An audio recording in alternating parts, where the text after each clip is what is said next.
শিবানী রান্নাঘরে আপনাদের সবাইকে স্বাগত জানিয়ে চলে আসলাম। আজকে একটা ডিমের রেসিপি শেয়ার করব। অনেক রকমের ডিমই শেয়ার করেছি, আজকে করছি ডিমের দো পেঁয়াজা।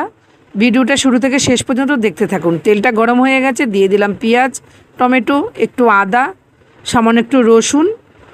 এগুলো আমি বেশ ভালোভাবে কুচিয়ে দিয়েছি। তার মধ্যে দিয়ে দিলাম গোলমরিচ, এলাচ, দারচিনি, লবঙ্গ।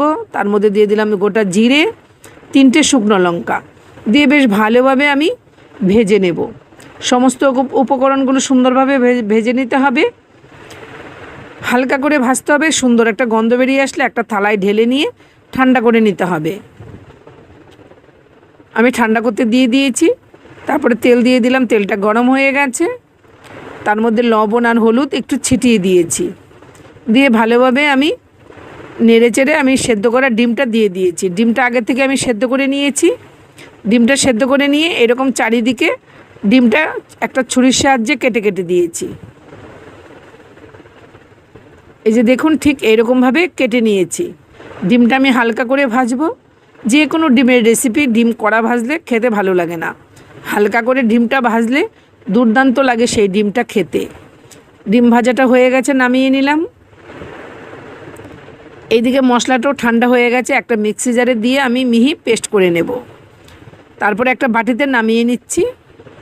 ডিম ভাজা তেলের মধ্যে দিয়ে দিলাম এলাচ, দারচিনি, লবঙ্গ, কুচানো পেঁয়াজ, টমেটো, সামান্য একটু লবণ হলুদ দিয়ে পেঁয়াজ টমেটোটাকে একটু ভেজে নেব। পেঁয়াজ আর টমেটোটা ঠিক এইরকম ভাজা হয়ে গেলে তখন পেস্ট করা মশলাটা দিয়ে দিতে হবে। সামান্য একটু বাটিতে লেগেছিল, একটু জল দিয়ে দিলাম। দিয়ে মশলাটাকে খুব ভালোভাবে কষিয়ে নিতে হবে। যখনই মশলা থেকে এরকম তেলটা আলাদা হয়ে যাবে, মশলাটা আমার কষানো হয়ে গেছে সেটা বুঝতে হবে।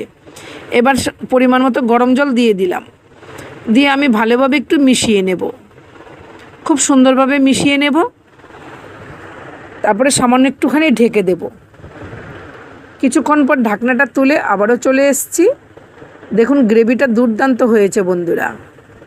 একটু ভালোভাবে নেড়ে নিলাম, নিয়ে এই দেখুন ডিমটা আমি এভাবে কেটে দিয়েছি।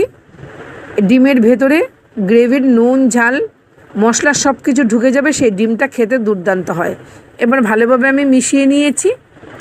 এরকম একটা রেসিপি আপনারা রাতে লুচি, রুটি, পরোটার সাথেও রাখতে পারেন। এমনকি দুপুরে ফ্রাইড রাইস বলুন, ভাত, পোলাও সব কিছুর সাথে এরকম রেসিপি একটা দুর্দান্ত যায়। নামানোর আগে একটু গরম মশলা গুঁড়ো দিয়ে দিয়েছি। ব্যাস কমপ্লিট হয়ে গেল আমার ডিমের দো পেঁয়াজা। যদি রেসিপিটা আপনাদের ভালো লেগে থাকে, ভিডিওটা সবার সাথে শেয়ার করে আমার পাশে থাকবেন। ফেসবুক থেকে ফলো এবং ইউটিউব থেকে সাবস্ক্রাইব করে আমার পাশে থাকবেন। দেখা হচ্ছে নতুন রেসিপি নিয়ে নতুন ভিডিওতে। আজ আসি, টাটা।